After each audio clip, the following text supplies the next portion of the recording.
నమస్తే.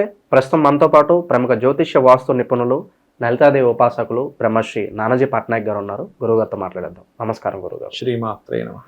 గురుగారు, జూలై మాసంలో మిథున్ రాశి వారికి ఓవరాల్గా ఈ నెలంతా ఏ విధమైన ఫలితాలు ఉండబోతున్నాయి, ఎలాంటి జాగ్రత్తలు పరిహారాలు తీసుకుంటే బాగుంటుంది అంటారు? మిథునం వారికి గనక చూసుకుంటే పర్టికులర్గా ఇక్కడ ఇచ్చే రిజల్ట్స్ లగ్నంలో గురువు ఉన్నాడు. సో లగ్న గురువు ఎప్పుడు కూడా సప్తమాన్ని మంచి చేస్తూ ఉంటాడు. కాకపోతే లగ్నంలో గురువు ఉన్నప్పుడు ఏంటంటే కొంచెం స్ట్రెస్ ఇస్తాడు. ఉద్యోగ విషయాల్లో, ప్రాపర్టీ తీసుకునే విషయాల్లో, లేదా వివాహ సంబంధించిన విషయంలో స్ట్రెస్ ఉంటుంది. ఆ విషయాల్లో కొంత మూమెంట్ ఉంటుంది. ఎందుకంటే ఇక్కడ మనం డబుల్ ట్రాన్సిట్ కూడా సప్తమం మీద పడింది. అంటే రెండు శుభగ్రహాలు, ఒక పాపగ్రహం అయినా కూడా కర్మకారక ప్లానెట్ ఒకటి సహజ శుభగ్రహం వచ్చి సప్తమంలో పడ్డందుకు ఎప్పటి నుంచో వివాహం అవ్వటం లేదు, ఇబ్బంది పడుతున్నాం అనుకునేటువంటి వారికి ఇది ఒక మంచి టైం. దీంతోపాటు వీళ్ళకి లగ్నంలో రవి గురువులు కూడా ఉంటున్నారు ఒక 15 రోజుల పాటు. అంటే దాదాపుగా జూలై 1 టు జూలై 16 వరకు ఉంటారు. ఉన్నప్పుడు ఏంటి ఒక నేమ్ అండ్ ఫేమ్ రావడం, ఇట్లాంటి కొంత రాజకీయ పరంగా సినిమా వాళ్ళకి కూడా ఇది ఇట్స్ గుడ్. ఎందుకంటే 12లో శుక్రుడు, గతంలో ఏమైనా చిన్న చిన్న మిస్అండర్స్టాండింగ్స్ జీవిత భాగస్వామితో అయినా ఇవన్నీ కొంత క్లియర్ అయ్యేటువంటి టైంగా మనం చెప్పుకోవాలి.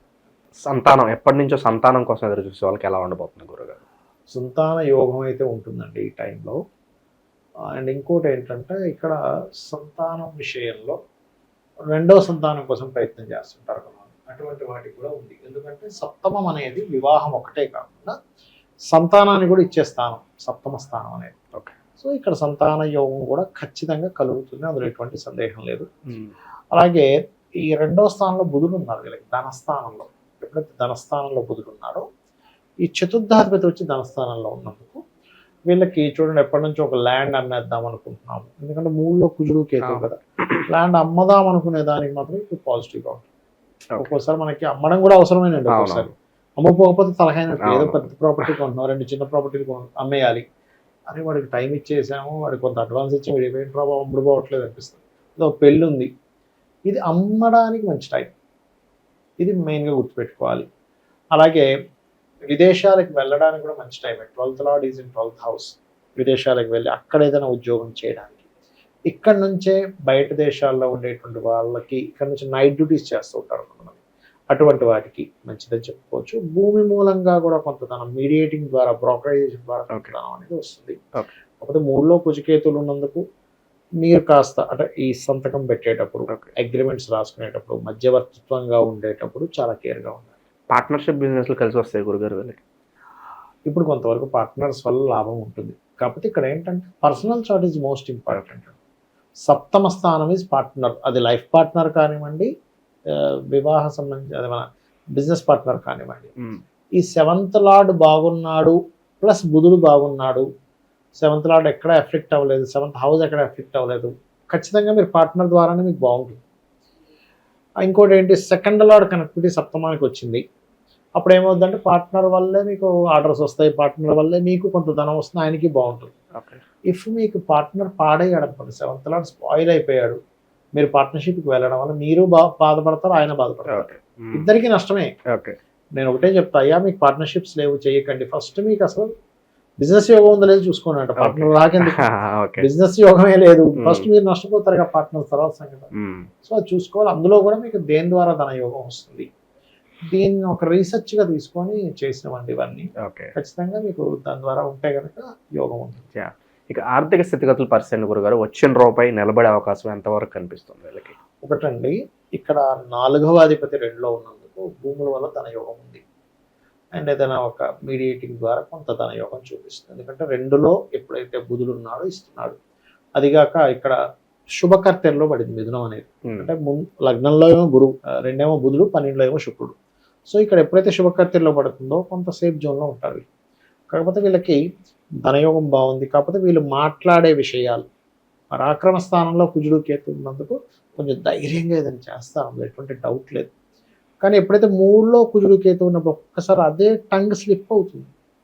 నేను ఎప్పుడు చాలామందికి ఒకటే మాట చెప్తా, అయ్యా మీరు ఏమి చేసినా టంగ్ స్లిప్ మాత్రం అవ్వకండి. లైక్ నోరు జారుకుంటే వెనక్కి తీసుకోలేము మళ్ళీ. అసలు పెద్ద జలపాతం కింద పడితే ఈజీగానే దాన్ని వెనక్కి తీసుకెళ్ళడం చాలా కష్టం, అంతదండి అసలు.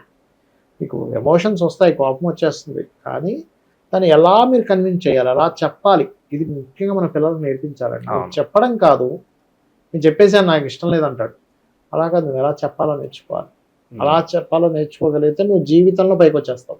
ఉద్యోగస్తులు నిరుద్యోగులు వీళ్ళ పరిస్థితి ఎలా ఉండబోతుంది గురుగారు? ఫస్ట్ ఆఫ్ ఆల్ ఏంటంటే ఉన్న ప్రాంతం కాకుండా ఇతర ప్రాంతాలకు వెళ్ళడమే ఇప్పుడు ఉండే కండిషన్ మంచిది ఉద్యోగం కోసం. అందులో పర్టికులర్గా marketing, finance related, banking related, లేకపోతే టీచింగ్ రిలేటెడ్ ఈ ఉద్యోగాలు చాలా బాగా కలిసి వస్తాయి వీళ్ళకి. ఎందుకంటే ఇక్కడ దశమాధిపతి లగ్నంలో ఉన్నాడు. అయితే ఉద్యోగంలో కొంత స్ట్రెస్ కూడా ఉంటుంది, ఎందుకంటే డిస్పోజిషన్ సిస్టమ్ అంటాం. డిస్పాజిటర్ ఎవరైతే ఉన్నాడో శని అయ్యాడు అక్కడ.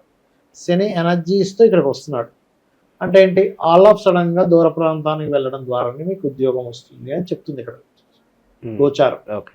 సో ఈ గోచారం దీనికి సపోర్ట్ చేస్తుంది కాబట్టి ఇక్కడ ఏంటంటే మనం చూడండి, ఒక్కోసారి ఒక ఉద్యోగంలో ఇప్పుడు ఏంటి మార్కెట్లో ఏది బాగుంది అంటే, చదువుకునే పిల్లలు కూడా ఏం చెప్తారు, ఏం లేదు మీరు ఈ కోర్స్ చేయాలి, లేకపోతే ఈ పర్టికులర్ షార్ట్ టర్మ్ ఇది ఉంది చేస్తే మీకు ఉద్యోగాల అవకాశాలు తొందరగా వస్తాయి.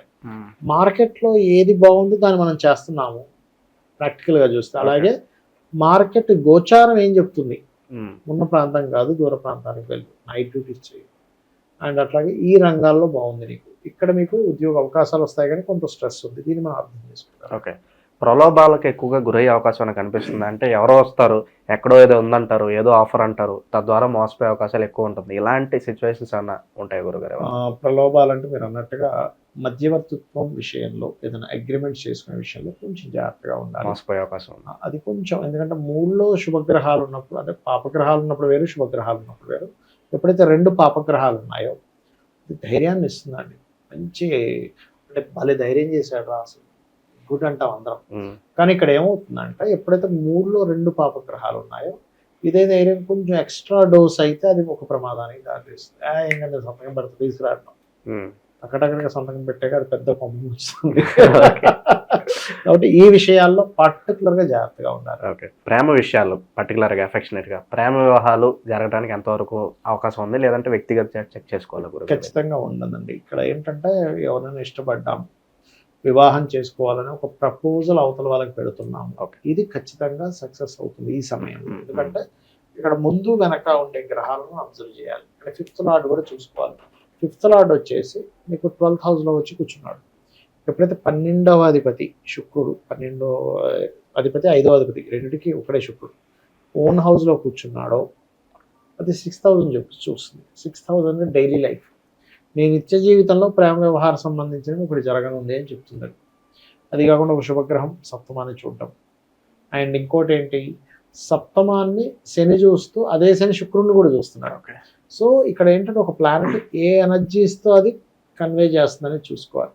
సో ఇక్కడ ప్రేమ వివాహం ద్వారా అయ్యే యోగాలు బలంగా ఉన్నాయి ఇక్కడ మనకి. ఓకే.